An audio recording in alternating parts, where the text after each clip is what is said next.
Those reports are not accurate. The Prime Minister has been accused by the opposition of misleading Australian Parliament by insisting these reports about the return of ISIS brides back to Australia were, quote, not accurate. Now, let's break it down. The Australian broke the story that more than a dozen women and children and some young men who travelled to Syria as children were preparing to be evacuated out of Syrian camps and brought home to New South Wales and Victoria before Christmas, and that upon arrival, multiple state and federal government agencies will work together to support and appropriately reintegrate the group into their community. The government has been clear that we are not providing assistance to repatriate, and there is no plan to repatriate these individuals. Public servants, officials, acting in accordance with their obligations, I think is a separate matter. Okay.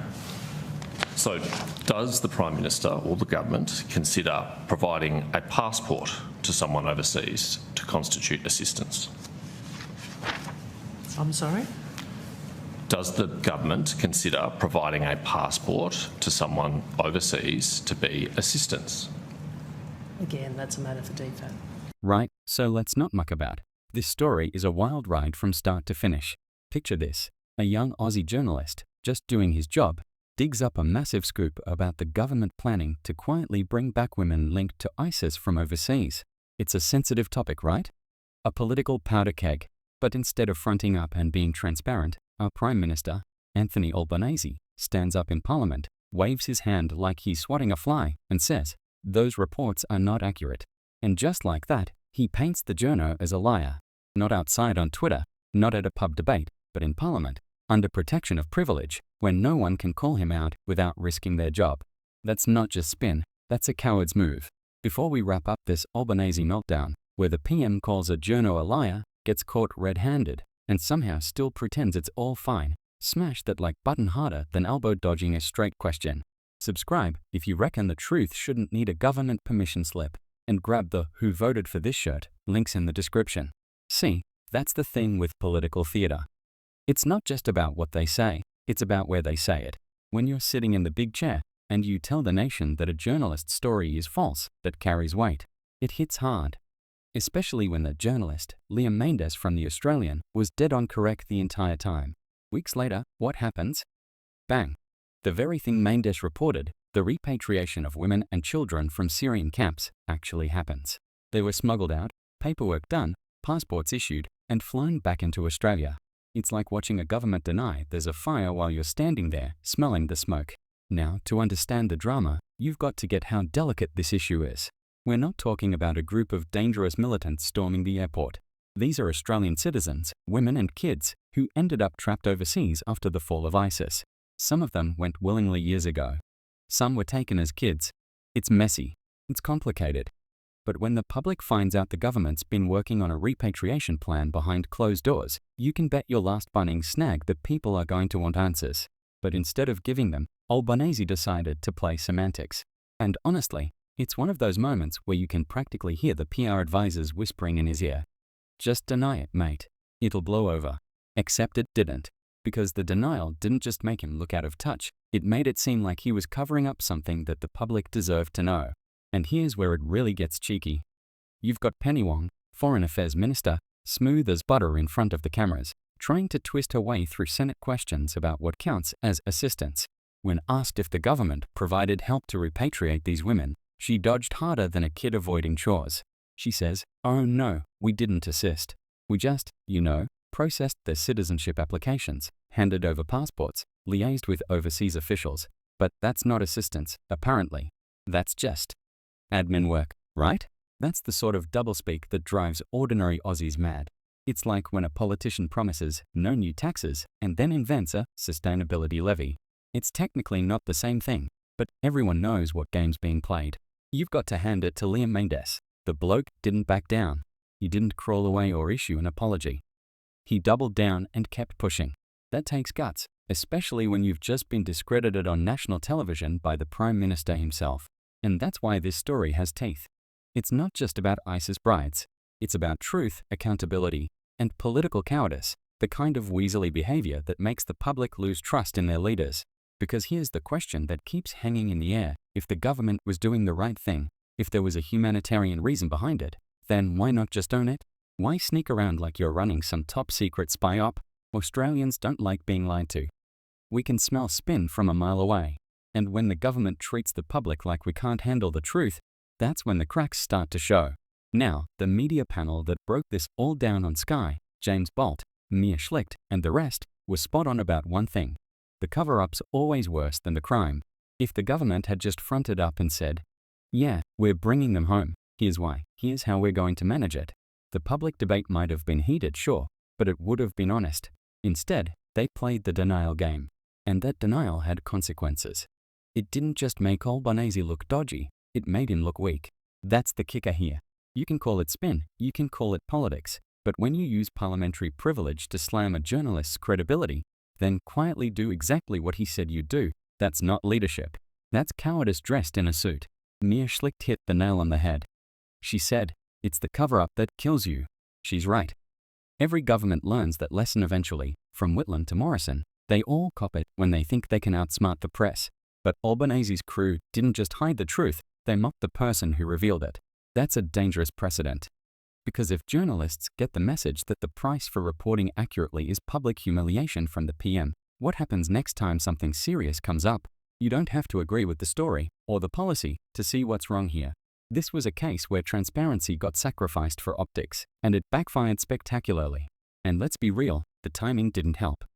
The repatriations happened just before Christmas. You had families opening prisons while the media quietly confirmed that several women and kids from Syria had landed in Sydney and Melbourne. That should have been a front-page government announcement. Instead, it was treated like something to bury under holiday headlines. There's something incredibly tone-deaf about that. And then you've got the political deflection. Oh, we didn't assist, we just processed documents. It's bureaucratic wordplay at its worst. The kind of nonsense that makes you want to grab a whiteboard and start drawing diagrams like, okay, if you issued passports and booked flights, but that's not assistance, what is it, exactly? But it's not just about word games. It's about trust. And right now, that trust between Australians and their government feels thinner than ever. Every time a politician dodges a straight answer, every time they smoke their way through Senate estimates, people switch off a little more. And Penny Wong, normally sharp as a tack, didn't help her case here. Watching her trying to stonewall questions about the process was painful. You could see the calculation behind every line, careful phrasing, legal precision, political spin, all to avoid admitting the obvious. Meanwhile, the opposition jumped on it like seagulls on chips. They accused Albanese of misleading Parliament, a serious charge. And while the PM didn't outright lie, his choice of words painted a very misleading picture. That's the subtle art of political denial. They don't have to say, "We didn't do it." They just say, "Those reports are inaccurate," and let the audience fill in the blanks. It's manipulation through omission. And that's where this crosses from clever politics into dangerous territory. Because when a prime minister chooses to mislead, even indirectly, it chips away at something far more valuable than political capital: integrity. Australians don't expect perfection from their leaders. We don't even expect them to be squeaky clean. But we do expect them to be straight with us, to have the guts to say, "Yeah, it's controversial, but we're doing it for this reason." Instead, we got smoke and mirrors. And here's the thing, bringing those women and children home might actually be the right thing to do. If they're Australian citizens, they have a legal right to return. If the government thinks it's safer to bring them here and monitor them than to leave them in war-torn camps, that's a legitimate argument. But when you hide that reasoning, you look shady. James Bolt nailed it when he said the slow drip feed of information made the situation worse. Every day there was another update, another leak, another half answer in a press conference. It dragged the story out, making it look like the government was scrambling rather than leading. And leadership is about owning your decisions, not waiting until the truth leaks out and then pretending it was part of the plan. What really stings about this whole thing is that it didn't have to go this way. Albanese could have taken the high road. He could have praised Liam Mainders for doing his job, acknowledged that the story touched on national security matters, and promised to be transparent where possible. That would have shown maturity. Instead, he chose to label the report not accurate, which is politician speak for "shut up, you're wrong." It's patronizing. It's smug. And it's a slap in the face to the free press. Because journalism isn't about winning friends, it's about holding power to account. And when the PM himself tries to discredit a journalist for telling the truth, that's not democracy at work, that's ego. Now, let's talk about the community impact, because this story didn't unfold in a vacuum. Australia's home to people who've fled war zones, people who've seen firsthand what ISIS did to their families and communities. You've got Syrian Christians, Yazidis, and other minorities who went through unthinkable horror, torture, death, displacement, and they're now trying to rebuild their lives here. Imagine how it feels for them to turn on the news and hear that the same group associated with that horror is being quietly brought back into their new home country, with no explanation, no transparency, and no plan being communicated. It's not about fear-mongering, it's about respect. These communities deserve honesty too. They deserve to know what's happening, why it's happening, and how it's being handled. Instead, they got the same runaround, denials, technicalities, and a prime minister who can't even admit a journalist got it right. It's one of those moments that exposes the gap between Canberra and the rest of the country. Politicians up there think they can wordsmith their way through controversy, but out here, in the suburbs, in the regional towns, people just want straight answers. They don't want spin. They don't want bureaucratic riddles. They want the truth, and when they don't get it, they lose faith, not just in the government, but in the entire system. That's what makes this story so important. It's not about one report or one policy. It's about the principle that leaders should tell the truth, even when it's uncomfortable. Instead, we got a government that seemed more worried about headlines than honesty. And that brings us back to the cowardly attack part of the headline. That word, cowardly, stings for a reason. Because it fits. It describes a leadership style that hides behind privilege, uses vague denials to avoid scrutiny, and attacks the messenger rather than addressing the message. If Albanese truly believed the reporting was wrong, he could have clarified it. He could have said, "The story's partly accurate but missing context." But he didn't.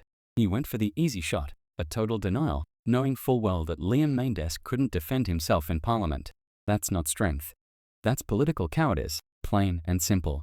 And when the truth came out, when those women and kids actually arrived in Australia, the government's credibility took a nosedive. The public remembered that moment in Parliament. They remembered the denial. And they realized, hang on, this government's not being straight with us. From there, the narrative writes itself. You've got the Prime Minister accused of misleading Parliament. You've got journalists rallying around one of their own. You've got media panels dissecting every word from Penny Wong like they're decoding a hostage letter. And meanwhile, the government's sitting there, insisting they didn't assist, while passports are literally being stamped. It's political theatre at its finest. Except no one's laughing. Because underneath the drama is a real issue. How governments handle sensitive operations while maintaining public trust. And in this case, that trust got torched. It's not even about partisan politics. This could have been any government. Liberal, Labor, Greens, doesn't matter. When you treat the truth like a pure inconvenience, it always ends the same way, in embarrassment. And maybe that's the lesson here. You can't hide behind parliamentary privilege forever. Eventually, the truth catches up. Liam Mendes didn't need to grandstand or play the victim. His reporting spoke for itself. When the facts lined up with his original story, it vindicated not just him, but every journalist who's ever been told, "You've got it wrong," by a politician who's just trying to save face. And that's why people are angry. Not because of the policy, but because of the deception. When the government acts like it knows better, like the public can't handle difficult truths, that's when democracy starts to rot from the inside. Australians deserve better. They deserve leaders who are honest, even when it's uncomfortable. They deserve a government that doesn't gaslight the press. And they deserve journalists who won't back down when they're attacked for doing their jobs. So yeah, Anthony Albanese might have thought he was being clever with that not accurate line. But history's not going to remember that as smart politics. It's going to remember it as a moment of weakness, a cowardly attempt to dodge accountability, exposed by the very truth it tried to bury. And to Liam Mendes, mate, take a bow. You did your job, you told the truth, and in the end, the facts proved you right. That's what journalism's supposed to be about. And as for the rest of us, maybe it's time we expect a little more honesty from the people running this joint. Because if we let cowardice slide, we'll get more of it. And frankly, Australia deserves better than that. Smash that like button if you enjoyed watching the government try to explain its way out of a burning paper trail. Subscribe if you reckon accountability shouldn't be a rare event. And as always, keep your eyes open, your beers cold, and your politicians on a short leash. Because if we don't hold them accountable, no one will. And hey, grab the Who Voted for This shirt, links in the description.